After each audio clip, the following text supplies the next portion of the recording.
So I just found out a YouTuber named Scarystuff got terminated from YouTube. Don't know why. I was in third-party strikes from having copyright material. Yeah, there's a variety of different stories about strange stories around the web. A lot of different things.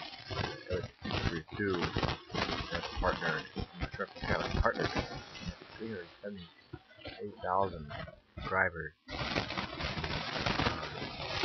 Channel, logical likes, impressively said anything about it. It's not to my knowledge. Saying that the guy disappeared, I went to go check through my subscription list. And I clicked on his name, so I saw him there. I was gonna check and see if there's any videos I missed, and he's just gone. Terminated. If anybody has any news, let me know. I wasn't following this guy on any social media other than YouTube.